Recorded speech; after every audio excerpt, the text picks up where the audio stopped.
Well, really excited to be joined today by Tyson Smith. He's a principal here at Cicero. And honestly, we're going to be talking about today's consumer, where consumers are, and examine that topic a bit. But first, let's go ahead and let's start with Tyson. Let's a little introduction. Let's give some background who you are. Thanks, Chase.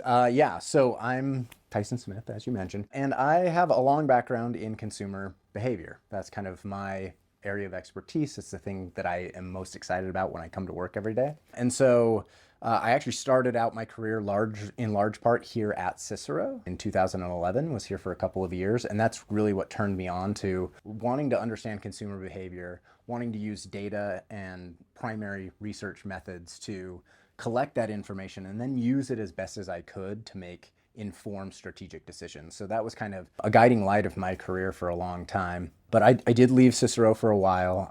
Went to a state agency actually here in the state of Utah and did labor economic modeling for a couple of years. And so was kind of a wonk for a while, which was great. I had a great time. Love our quants. We love the quants. But I decided that, that was taking me a bit off of my track that I was most interested in and wanted to get back into that. So I ended up doing graduate school at NYU with a degree in social and consumer behavior and really got kind of back on this track. I spent a couple of years at Citibank after that. And at Citibank, I was on the customer experience strategy team there. Did a lot of research as well, but was really helping inform product and service design and how we might go to market with different products and services, omni-channel experiences, things like that. After a couple of years, 4 years actually, in New York City, decided to come back here to Salt Lake City, which is where we're headquartered, as you know, and reached out to my friends that are still here at the firm and just felt like it was a really great fit.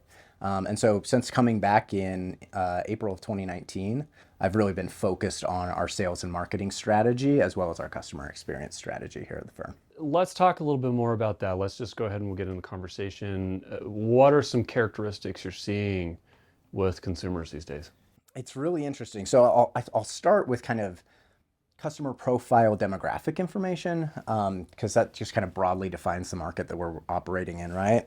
And one thing that we're seeing is increased diversity over time. And when I say diversity, I don't just mean demographic diversity, it's more of identity. And so some of that can be demographically oriented. So racial, ethnic, gender, and sexual orientation identity is diversifying for sure. But some of it is also in cultural and social identity. So who do I identify with? Which groups do I want to be a part of? And how do I distinguish who and what I am based on what I'm consuming? So there's kind of those components of it. But then there's also this idea of greater education, more educated consumers in terms of higher education. But in most cases, folks are more highly leveraged. There's people in higher levels of debt. And real wages have actually been stagnant in the US for I don't know, almost 50 years, like the early 70s. Yeah. But households have been able to kind of mitigate against that by having multiple folks in the household working. So there's a lot of two working parent households and things like that. So we do see that there's more income from that perspective, but folks are starting to really feel the effects, especially of inflation and how that's kind of affecting the decision making that they're making as they go forward. So that's on the demographic side. On the other side of the coin, where we're talking about behaviors and expectations as consumers, you see a lot of those demographic pieces of information kind of reflected in the way that they're making decisions. So because there's more diversity, and that diversity is kind of rooted in this idea of individualism, people really want personalized, customized experiences so that they can kind of use that to validate who they are, have a better experience, all those sorts of things. And then again, on the income side and all that, people are just more price sensitive. They want more for less in today's economy. So.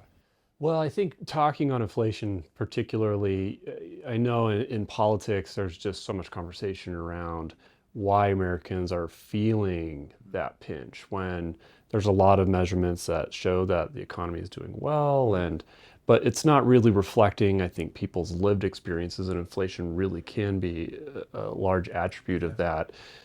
Talk a little bit about what that impact of the higher inflation, do prices end up going down over time, or do we have to just kind of assume this is the new state of pricing, and you have to get used to $15 avocado toast, or whatever. The new levels that prices are set at now will likely stay there. And so wages are going to be lagging that.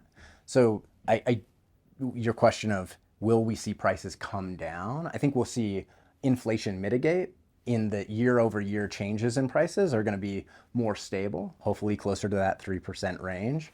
But the likelihood of prices really ever returning to anything close to what they were 18 months ago is probably unlikely. So the hope is that the wages that are lagging this inflation, it's the end of the year. Hopefully we get raises. Hopefully everyone out there in the economy gets a raise that kind of helps bump up and mitigate some of that inflation. But yeah, that's something that we're concerned about is just how do consumers make trade-offs and make decisions about what it is that they're willing to expend their dollars on with prices kind of being set at this new level and likely not coming down.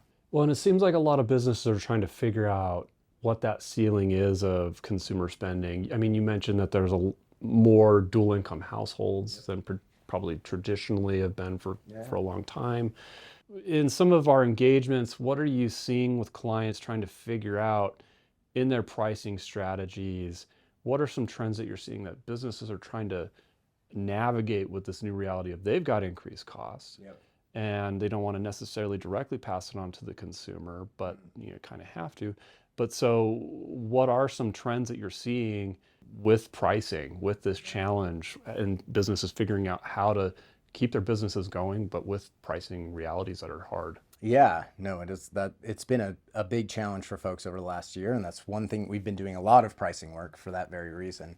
Some of it is better targeting the market that is willing to pay for your products, right? And so we do a lot of segmentation work here, whether it's kind of formal segmentation or more informal through pricing strategy and things like that. But part of it is which part of the market says this is one of those products I'm willing to make a trade-off for. I'm willing to give something else up to pay for this product. And has your organization addressed that market? How deeply penetrated are you with those customers? And so we do a lot of that work where we say, hey, your market share with this segment of customers is only 20%. You're offering something that they want, and you're offering it at a price that they're willing to pay, or here's a new price that we think that they would be willing to pay. Here's how you should specifically target them. Here's the go-to-market strategy or the go forward strategy that you could leverage to better align with those customers. So that's one thing that we've done.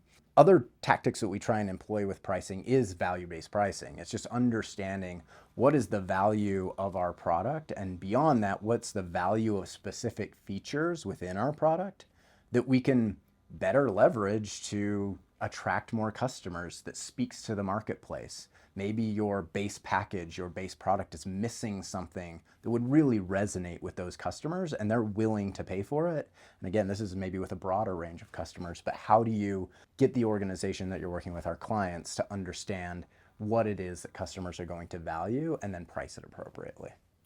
Well, so I think that once you start to figure out some of that pricing, you really have to take into serious account the experience, right? Yes. And so what are maybe some engagements or some things that we've recently engaged with to really better understand some of those experiences for consumers? Yeah, no, that's a great point.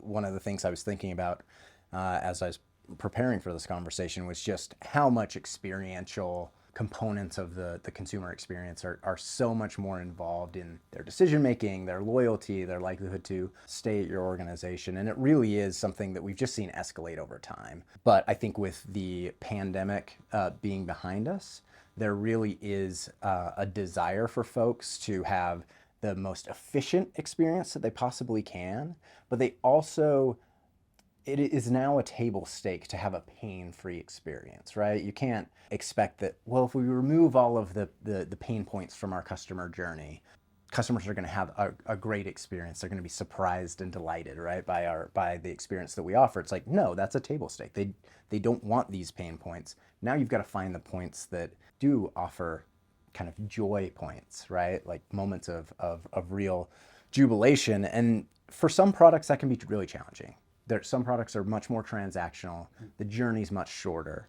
And for other products, we do a lot of B2B work here. Those can be really long sales cycles and require really intimate personal relationships. And so finding the right moments along the customer journey and identifying those moments where you can really create a deeper connection, not just with your product, but with your brand as a whole, is really kind of an important step in that. Yeah, I think we could have a whole conversation around brand, right? And the implications of that. And we'll save that for another time to chat because I think branding is such an interesting thing to really examine. Yeah. Customer experience, been a buzzword, it's been an area of study for some time.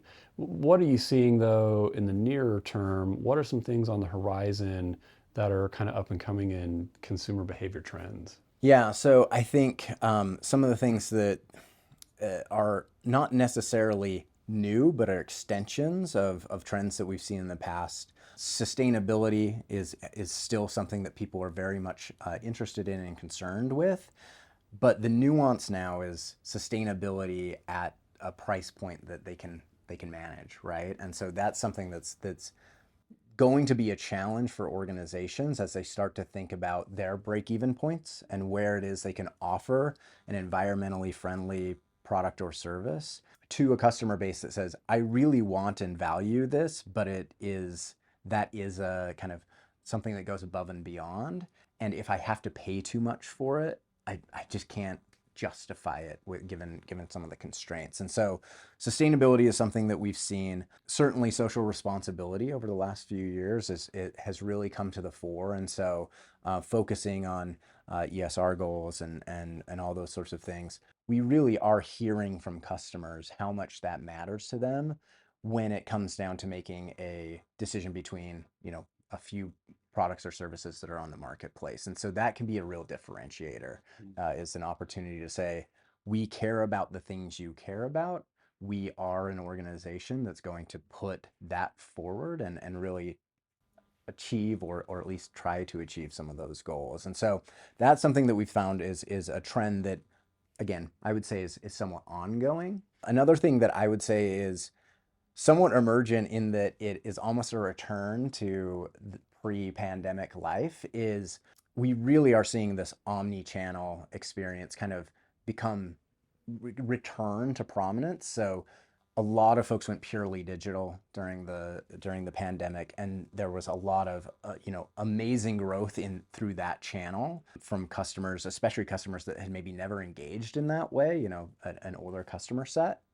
But what we are seeing, and we're seeing that folks are wanting to travel more, they're wanting to take vacations, they're wanting experiential trips, and that can be leveraged on a really micro scale at a physical footprint. So if you do offer a multi-channel experience as one of our clients, or if you're an organization that has a brick and mortar footprint, don't forget about it. I think that a lot of folks have really put so much effort and investment in digital, and they absolutely should, just for the velocity of the way that they can deliver to customers. That's really important. But know that your physical footprint can offer just a really small experience that maybe isn't a vacation, but you do some retail therapy and you go back to the mall. I haven't been to the mall in years, and you go back and you go into a store that really offers customer service and that white glove experience that maybe you realize you didn't know that you missed it, right? Right. Yeah, I think that's something that I start to look for now is what does it look like physically in person, real life. That's when you're out there wanting to figure something out. It is pretty valuable. You get a little. It's nice the convenience to narrow digitally, but then have the real experience in store can often be really valuable. Yeah. Tyson, really good conversation. A lot of fun to talk about some trends. I'm sure we'll have to talk more in depth on a lot of things. Absolutely. Better understanding customers, so critical for anybody who's in corporate sector. There's just so many ways you can slice and dice. Yeah, it's so funny. Often you'll hear that quote from Steve Jobs, if you ask customers what they wanted, they would say a faster horse, right? And I think that's just sells short kind of the fact that tech companies are the ones that are using and leveraging customer data through primary research more than any other sector in the world. They're doing ethnographic research and observational research, and customer journey mapping is such a huge part of the user experience for any digital product. So they're doing it. So it's like, do you really feel that way? And then secondly, I think that it misses the point on what you should have taken from that conversation. If you were a trained researcher in this field, what you should have taken away is not the fact that they wanted a faster horse and focusing on the horse, but you should have focused in on the fact that they wanted speed. And then you can innovate around that takeaway, right? And so it's about being a perceptive, experienced researcher and corporate strategist and innovation design person, and saying, oh, it's not about the horse, it's about the speed from a jobs to be done perspective. That's the functional element that they wanted to achieve. And I think that's what we do here. Love it. Thanks, Tyson.